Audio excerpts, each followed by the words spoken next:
everyone, welcome back to my channel. Hope you all had a lovely week. My name's Jenna WEIR. Thank you so much for clicking on my video. It does mean a lot. If you are new to my channel, please remember to hit that subscribe button down below. And if you are a returning subscriber, thank you so much for watching my videos and helping me with my YouTube journey. This video this week, I'm going to be telling you things you need to know before you move to the UK.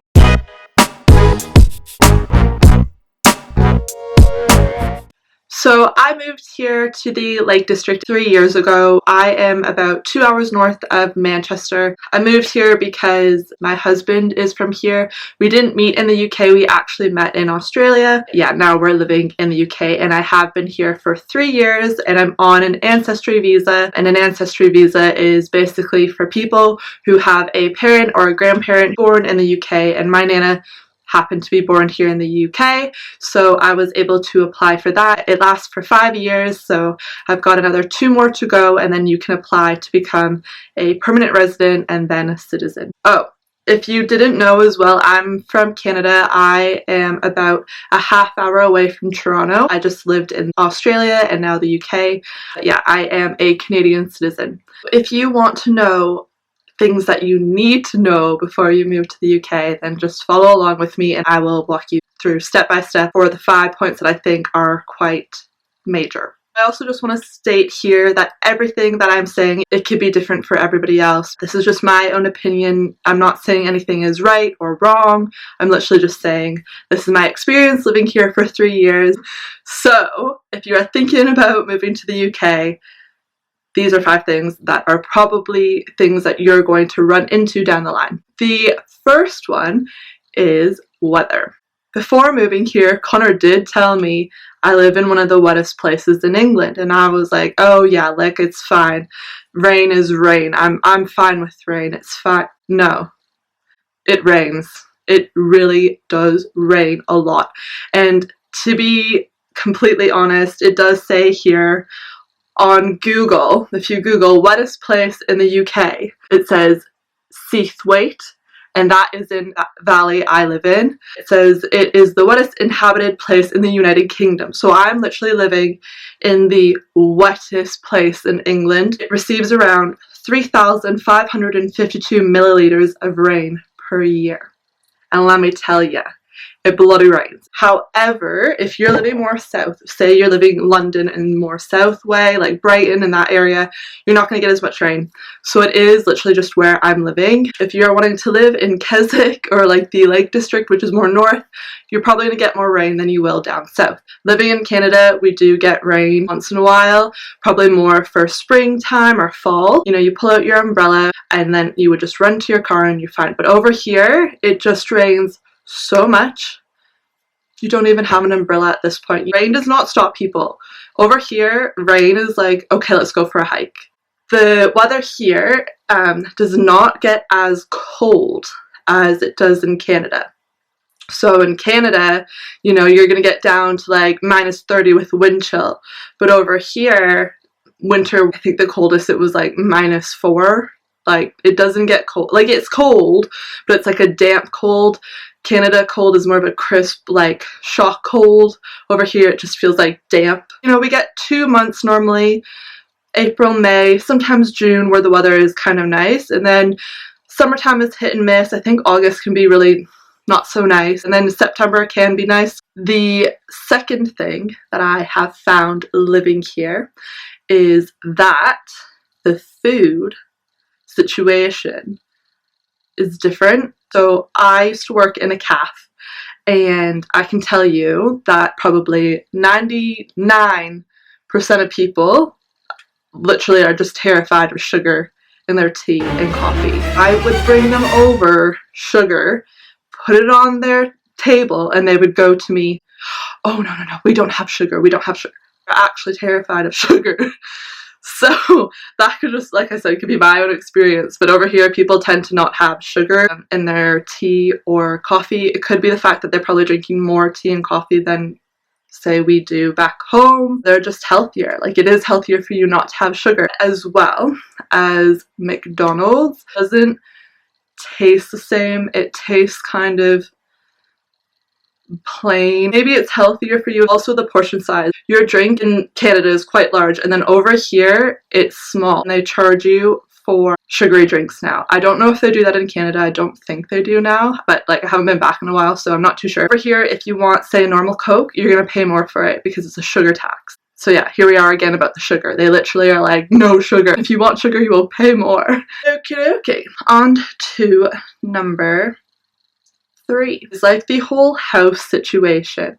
The houses here are quite condensed. Not an open plan. Everything is like sectioned off. The houses have no air conditioning, probably because 5 days out of the year you might actually need to use it. When it does come to those days, you have to open your window, and in the window there's no screen.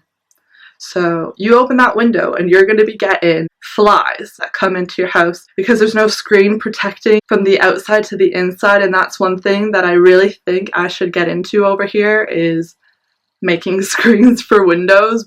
Leading on to that, they have radiators. So back home, if you had a radiator, it's more like your house is older.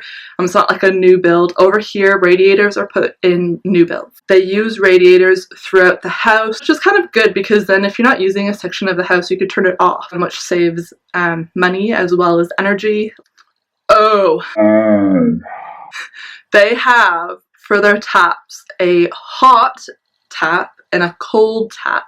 When you want to get hot water but not too hot, so you add a bit of cold, it doesn't mix. You literally have to like scald your hand and then freeze your hand and then try to like warm them together. No, yeah, it doesn't work. So if you want to wash your face, you have to go in the shower because that's the only one where it'll like mix the water. The sink itself, it's like you either have a hot or a cold, and then it's like you're burning your hand or you're freezing the other, and you're trying to mix it, and oh my god, the sensation in your hand, yeah, you could experience it yourself. For the 4th thing on my list is the language. So we all speak English, however, you can tell different areas of England have a different kind of tone to their voice and also words and meanings, so it's quite confusing trying to understand some people. The language I had to catch on to because some things they were saying to me, I literally had no idea what they were talking about,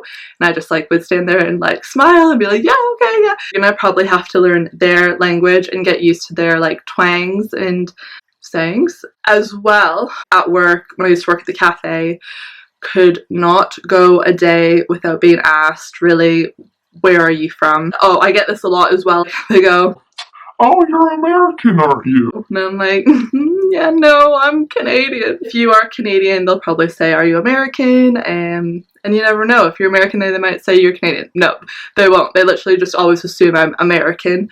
They're going to be curious, but people are curious. Like, I think if I was in Canada and someone had an English accent, like, I'd probably ask them, like, where in England are you from? Because I don't know, it's just conversation. It does remind you that like this is not the country you are from, so it does give you a bit of homesickness that way. And when you get home though, people are going to be like, oh god, where are you from? You sound different. So literally like the bane of my life is, where are you from? So just be prepared for that. You'll probably be asked in your own home country and also where you're living. So the 5th thing on my list and the final is alcohol. Alcohol is super big in the UK. I know there's like a huge like pub culture that we all, like I knew about before, and I love pub culture. I love it. I think it's way nicer than bars. It's just nicer. Like a pub culture is just more homey, a bit more friendly. I just like it. I think that's a really good thing. The alcohol over here, you literally can buy it anywhere. You can buy it at the petrol station, supermarkets, like anywhere. You can literally buy alcohol pretty much anywhere you think of. And back home in Canada, I'm more used to just buying it from the LCBO, which is like the government regulated place where you buy your alcohol. So it is weird that you don't have to go to one place, and it's so nice that you actually don't have to go to one place to buy alcohol. I'm at the gas station and I'm filling up my car and I want a bottle of wine for the evening.